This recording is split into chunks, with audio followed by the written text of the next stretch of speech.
Hi, welcome to the Explainer series for Quant. Here we'll be using very simple concepts and apply it to CAT level problems and solve them as easily as possible. In this session, we'll be looking at manipulating the roots of the quadratic equation. We'll look at the theory behind how the quadratic equation roots function and solve a few questions from CAT and XAT and other exams which came up from this particular area. I would suggest pause this video. The link to the questions is available in the description of this video. Once you've tried this on your own, then proceed with the rest of this session. Please do share this with your friends who are preparing for CAT and other MBA entrance examinations. You can like and follow us on Facebook as well as subscribe to our YouTube channel to get live event and notifications for all the updates regarding CAT and other MBA entrance examination. You can also look at our WhatsApp as well as Telegram lists. You can join over there and we will update you. We don't spam over there. If you want, you can enroll for our Quant and LRDI courses. These are the best and the most comprehensive courses available in the market. In a previous explainer, we had actually looked at how to find the roots of any quadratic equation, right, using the discriminant method. Now, suppose the roots of the equations turn out to be P and Q. Right? You can also express the equation of the form x minus p into x minus q is equal to 0. That will give you a quadratic equation. Now, if you resolve this, you'll get x square minus pq into x plus pq is equal to 0. Now, if you compare it with the general form of the quadratic equation, which is ax square plus bx plus c is equal to 0, if you divide by a. Now, we can be very sure that we can divide it by a. Why? Because we know a cannot be equal to 0 if it is a quadratic equation, right? So we can safely divide by a on both sides. So you'll get x square minus of minus b by a into x plus c by a equals 0. Now if you compare these two parts, right, sum should be equal to minus b by a and product should be equal to c by a.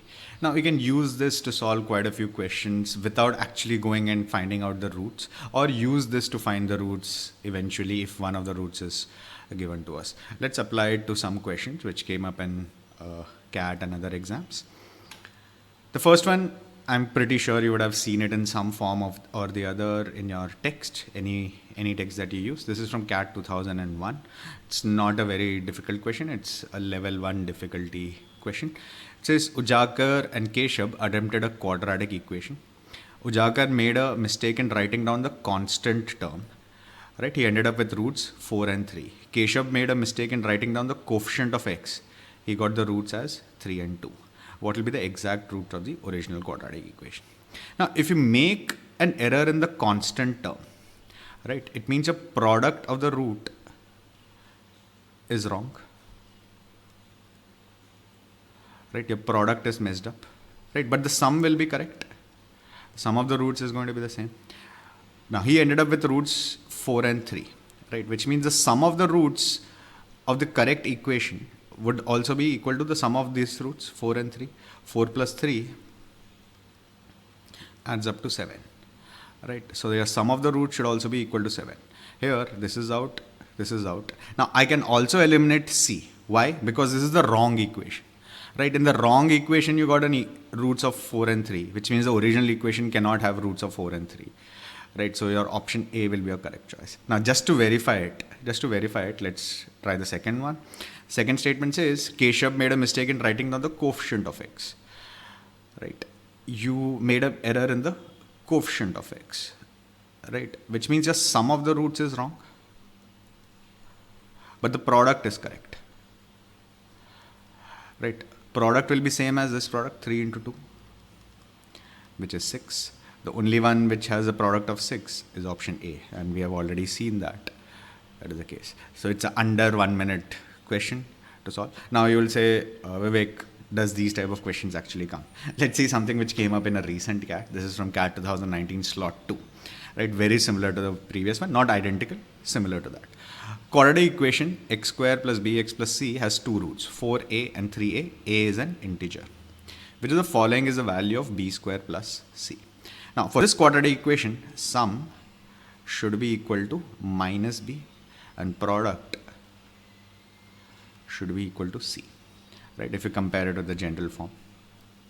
Now we know the two roots are 4a and 3a, so minus b should be equal to 4a plus 3a, which is 7a, or b square should be equal to 49a square.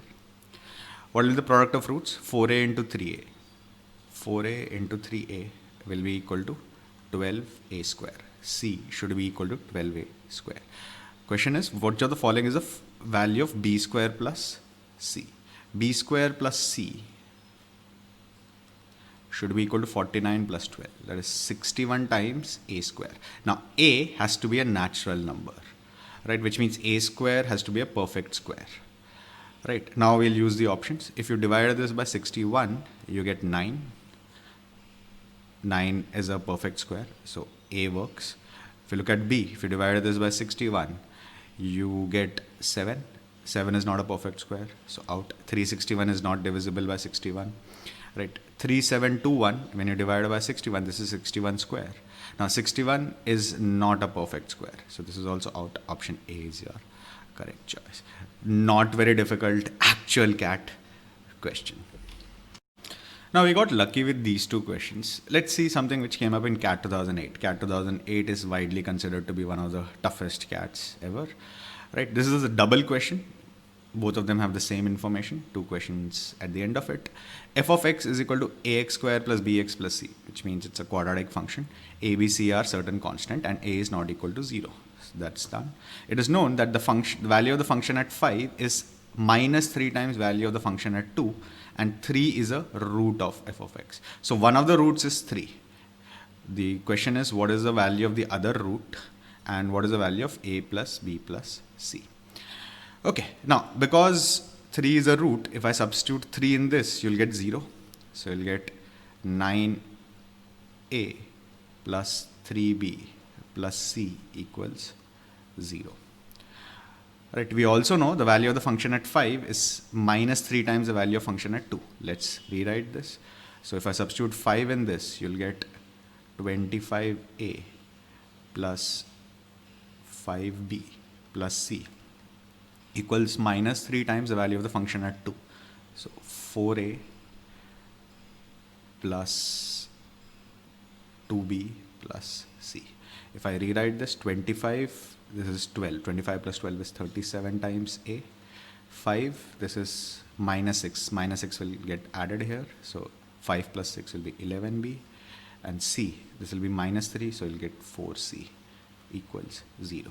Now let's try to resolve this. Multiply this by 4 and subtract. If you multiply this by 4, you'll get 36 times a plus 12b plus 4c equals 0. Now if you subtract, you'll get a minus b equals 0, which means a is equal to b.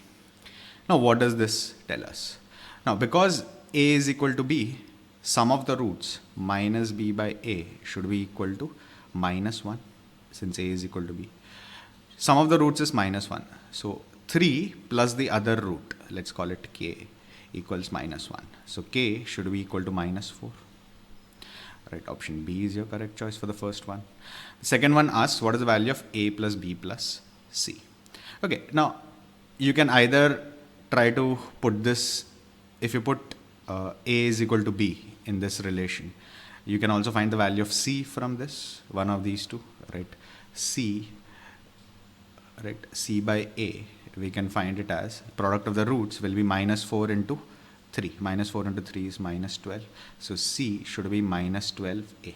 Now if you try to substitute it in this equation, right, you will get 9a plus 3b is same as a, so 3a.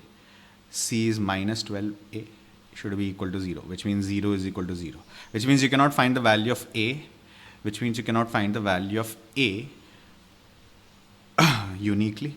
Since you cannot find the value of a uniquely, you cannot find the value of c and b also uniquely, so cannot be determined will be your correct answer. You can also do it intuitively also.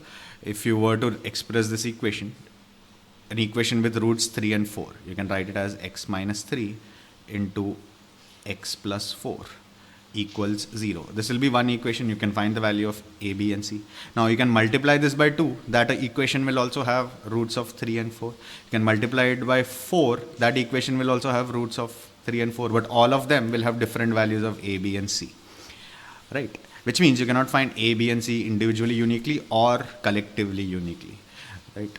Option D cannot be determined is your correct choice.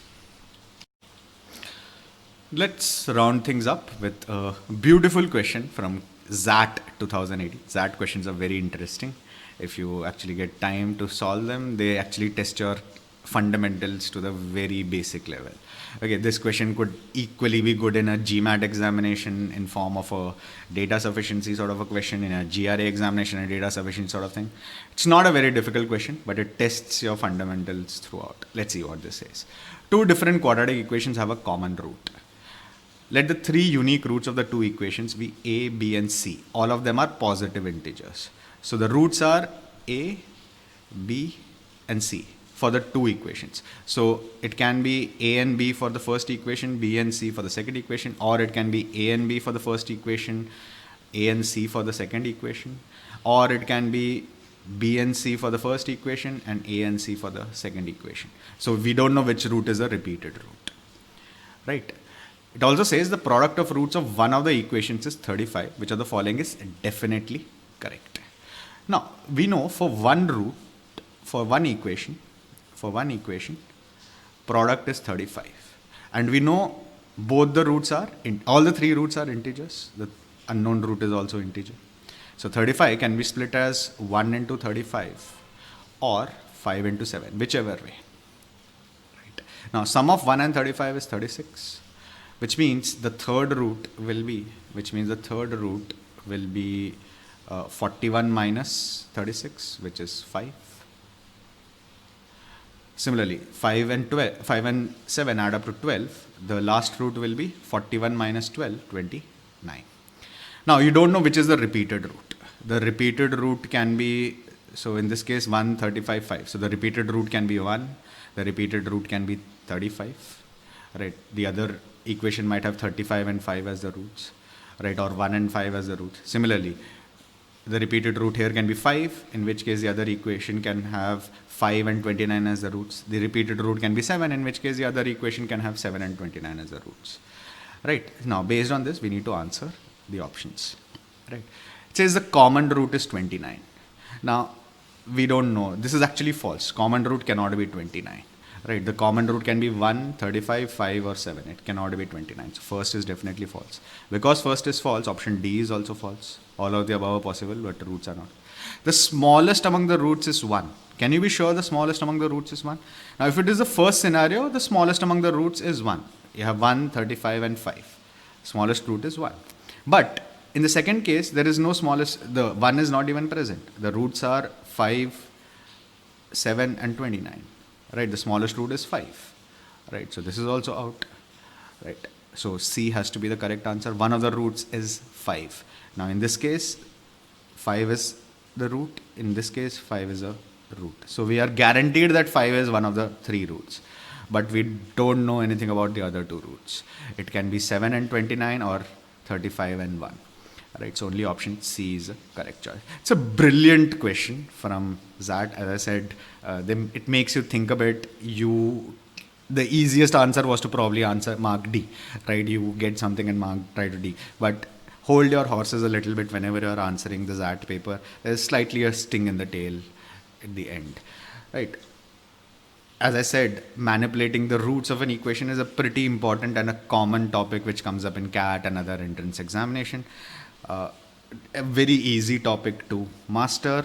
You need to be careful rather than, being over smart while trying to solve the questions. The fundamentals are tested very deeply. Like for example, in this CAT 2008 question, you had to figure out, the second question might be trickier, right? Because x minus 3 into x plus 4 is not the only scenario for the equation. Twice of that, thrice of that, 4 times, 15 times, 20 times, 100 times, all of them will give you the same solution, right? In this second one, you basically had to make sure that a square is a perfect square. A is a natural number. So small twists which make the question slightly trickier, not difficult. Most of these questions can be solved in 1 to 2 minutes time.